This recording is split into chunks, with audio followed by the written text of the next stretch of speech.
आज हमने liquid ammonia के बारे में पढ़ा। लिक्विड अमोनिया में पहले हमने बताया कि ये नॉन एक्वस सॉल्वेंट्स में आते हैं, जो कि non aqueous solvents other than water होते हैं। फिर ये लिक्विड रेंज के बारे में बताया। लिक्विड रेंज में 177 to 33 डिग्री सेल्सियस तक उन्होंने बताया कि हैंडलिंग प्रॉपर्टीज़ के बारे में बताया। लिक्विड अमोनिया में कि lower than those of the water होते हैं। फिर मेल्टिंग एंड बॉइलिंग पॉइंट उसके। फिर हाइड्रोजन बॉन्डिंग में मैंने आपको बताया कि इसके लिक्विड अमोनिया में कि ये हाईली क्या कहते हैं, थ्रू हाइड्रोजन बॉन्डिंग में ये high strongly electronegative through element होते हैं nitrogen. Ammonia molecules are lessly associated with because the nitrogen less electronegative होता है दैन द ऑक्सीजन से। फिर इसके बाद OH बॉन्ड के बारे में बताया हुआ है। फिर freezing point and boiling point of the ammonia less होता है। फिर इसमें डाइलेक्ट्रिक कॉन्स्टेंट में बताया कि ये कंपेरेटिवली डाइलेक्ट्रिक कॉन्स्टेंट इसका अमोनिया का लोअर होता है दैन वाटर से। फिर lesser tendency to dissolve the ionic compounds के बारे में। फिर liquid ammonia are therefore a poor भी मतलब कि पुअर सॉल्वेंट होते हैं फॉर आयनिक सब्सटेंसेस के बारे में हमने पढ़ा। फिर उसके बाद हमने लिक्विड अमोनिया की इसकी प्रॉपर्टीज अदर देन वाटर बताया हुआ है कि लिक्विड अमोनिया एक poor conductor of electricity. Liquid ammonia एक heat of ammonia other is more than water होता है। फिर liquid ammonia has the higher crucial temperature and pressure होता है। Liquid ammonia have forms the strong reducing metal ammonia solutions with alkali metals. फिर liquid ammonia में मैंने basic reaction बताई कि जब वाटर को इक्विलिब्रियम पे करोगे तो आपके पास NH3O प्लस OH बनेगा। NH3O क्या एसिड है, OH क्या बेस है। फिर इसकी डिफरेंट है। प्रोटोलाइसिस में बताया कि urea acidic amide incapable of donating protons to the water but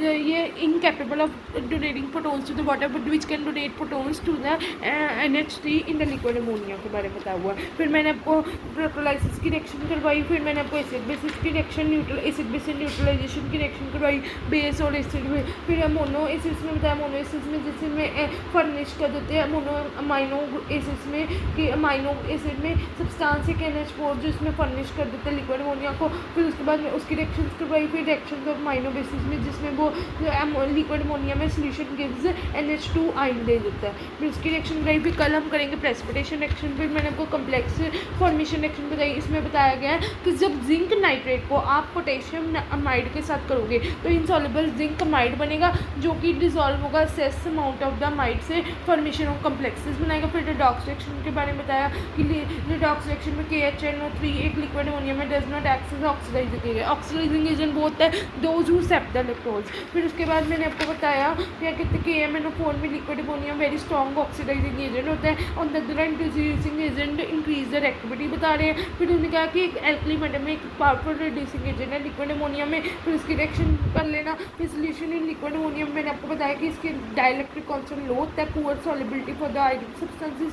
फिर उसके बाद इसमें ammonium salt nitrate thiocyanates iodides are soluble in liquid ammonia. On the other hand oxide hydroxides sulphate sulphide are insoluble होते हैं। फिर most fluorides भी insoluble in liquid ammonia होते हैं। फिर उसके बाद क्या कहते हैं फिर उसके बाद सॉल्युबिलिटी मंग हलाइड्स बताए क्लीन हो गया ब्रोमाइड हो गया आयोडाइड हो गया। फिर उसके बाद calcium and zinc chlorides are क्या कहते हैं इनसॉल्युबल इन वाटर होते हैं but quite sorry calcium and zinc chlorides जो होते हैं ना यहाँ पर ये वो लिखा हुआ है कि एक्सट्रीमली सॉल्युबल इन वाटर होते हैं but quite insoluble in ammonia होते हैं। ठीक है। फिर उसके बाद मतलब कि इसमें डाइलेक्ट्रिक कांस्टेंट लो होता है। इसमें नाइट्रेट और थायोसाइंस आयोडाइड्स ये सॉल्युबल इन लिक्विड अमोनिया होते हैं। Oxides and hydroxides are insoluble होते हैं। कुलीन ब्रोमीन आयोडाइड ये बताया हुआ है। फिर उसके बाद most of the iodides and soluble होते हैं। फिर उसके बाद उन्होंने solutions of alkali metals in liquid ammonia के बारे में बताया हुआ है।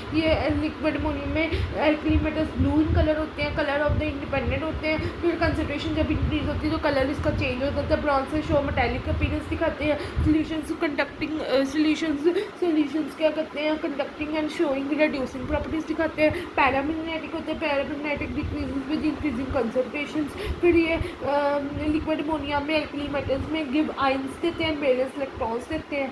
ठीक है। आज हमने यहाँ तक किया। फिर उसके बाद हम कल करेंगे प्रेसिपिटेशन रिएक्शंस। ठीक है। आज मैंने आपको solutions of alkali metals in liquid ammonia करवाया जो कि ब्लू इन कलर होते हैं इंडिपेंडेंट ऑफ मेटल डिजॉल्व होते हैं। फिर कंसंट्रेशन जब इसकी बढ़ जाती है कलर चेंज होता है ब्रॉन्जिश मेटालिक अपीयरेंस दिखाते हैं। फिर इसमें सॉल्यूशंस कंडक्टिंग होते हैं स्ट्रॉन्ग रिड्यूसिंग प्रॉपर्टीज दिखाते हैं। पैरामैग्नेटिक होते हैं paramagnetic decrease with increasing concentrations. ठीक है। फिर उसके बाद एल्कली मेटल्स में लिक्विड अमोनिया में आयंस देते हैं गिव आयंस देते हैं बैलेंस इलेक्ट्रॉन्स देते हैं।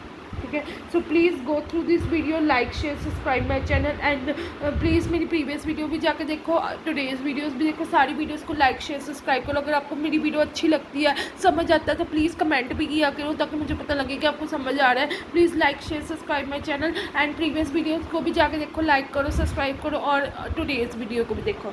Thanks for watching.